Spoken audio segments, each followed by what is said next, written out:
वस्तुतः पूज्य भाई श्री को भी शीघ्र प्रस्थान करना है और हमारे पूज्य मलूक पीठाधीश्वर जी राजेंद्र दास जी महाराज को भी भुवनेश्वर पहुंचना है और इसलिए बिना किसी भूमिका के, क्योंकि विषय अनेक हैं और आज पूज्य मलूक पीठाधीश्वर जी महाराज अपने 2 शब्द गौ रक्षा और व्यसन मुक्ति के लिए जितना भी वो चाहें। हरि ओम तत्सत श्रीमते रामचंद्राय नमः, श्री कामदगिरये नमः, श्री मंदाकिन्यै नमः। नमो गोभ्यः श्रीमतीभ्यः सौरभेयीभ्येव च नमो ब्रह्मसुताभ्यश्च पवित्राभ्यो नमो नमः। भगवान श्री कामदगिरि को भगवती त्रिभुवन पावनी मंदाकिनी गंगा को, श्री कामदगिरि भगवान को, चित्रकूट धाम को, यहाँ की पावन रज को एवं सर्वदेवमयी सर्ववेदमयी पूज्या गोमाता एवं उनके पवित्र वंश को, भारत माता को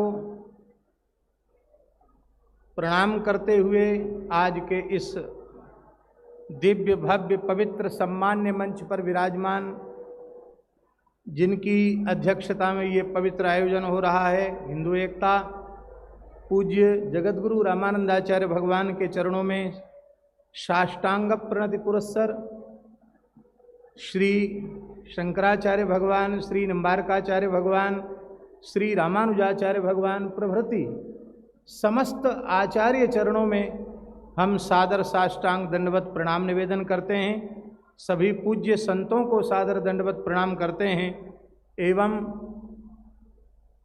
हिंदुत्व की सुरक्षा जिस महान संगठन के माध्यम से समग्र भारत ही नहीं विश्व में हो रही है, ऐसे संगठन के प्रमुख परम सम्मान्य श्री भागवत जी को भी सादर वंदन करते हैं। हिंदू एकता इस पवित्र विचार को लेकर हम सब लोग यहाँ एकत्रित हुए हैं। वस्तुतः एक का अनेक में दर्शन ही हिंदुत्व है और अनेक का एक में दर्शन ही हिंदुत्व है। संपूर्ण वर्ण, संपूर्ण आश्रम की व्यवस्था वह अनेकता में एकता को ही प्रदर्शित करती है।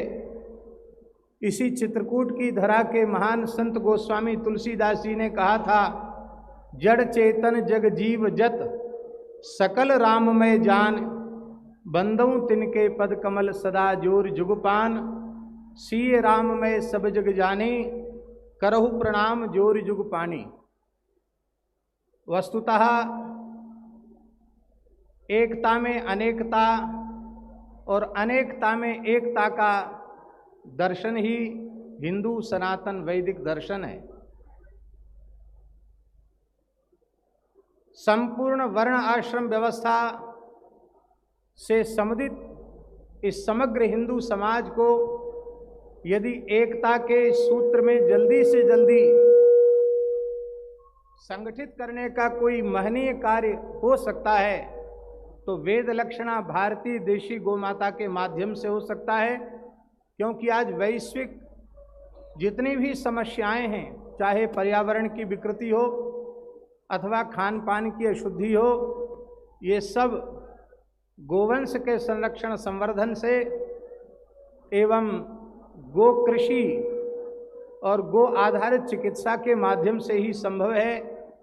हम पहले सूक्ष्म प्रकृति में विकृति मानते हैं, वह इसके बाद स्थूल प्रकृति में विकृति मानते हैं। हमारे वेद लक्षणा गोमाता का सबसे बड़ा महात्म्य यही है कि वह सूक्ष्म प्रकृति जो मन बुद्धि और अहंकार है उसे शुद्ध करती है, उसे सात्विक बनाती है। और जब शुद्ध मन बुद्धि और अहंकार वाला मनुष्य जब कोई क्रियाकलाप करता है तो वह समग्र सृष्टि के विकास और प्रकाश के लिए ही कार्य करता है, सर्वजन हिताय और सर्वजन सुखाय ही कार्य करता है। और ये कार्य तभी होगा जब इसी प्रकार की हिंदू एकता के बड़े बड़े कार्यक्रम भारतवर्ष के सभी क्षेत्रों में होंगे और हो भी रहे हैं। भगवान की कृपा से असंभव संभव हुआ। श्री राम मंदिर निर्माण का मार्ग प्रशस्त ही नहीं हुआ, भव्य मंदिर निर्माण की प्रक्रिया का शुभारंभ हो चुका है। वाराणसी में विश्वनाथ धाम का भी दिव्य भव्य स्वरूप सामने प्रकट हुआ है। आने वाले समय में भारत के अखंड स्वरूप का भी हम लोग दर्शन करेंगे। मानसरोवर भी भारत का अंग होगा और दुर्भाग्य से जो भारत माता के विभाजन के कारण जो हमारे तीर्थ दूसरे तरफ चले गए हैं वे हमारे अपने तीर्थ होंगे और शीघ्रातिशीघ्र इस प्रकार का माहौल भी इस देश में बनना चाहिए।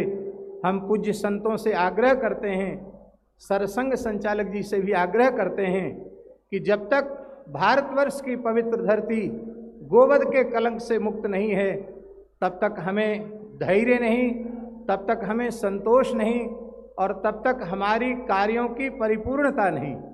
इन्हीं शब्दों के साथ सम्मान्य मंच को प्रणाम करते हुए हम अपनी वाणी को विराम देते हैं। इच्छा तो थी कि अंतिम तक बैठकर सबको सुना जाए, लेकिन हमें भुवनेश्वर जाना है, फ्लाइट प्रतीक्षा नहीं कर सकती, इसलिए हम क्षमा प्रार्थी होते हुए प्रणाम करते हुए जाने की अनुमति।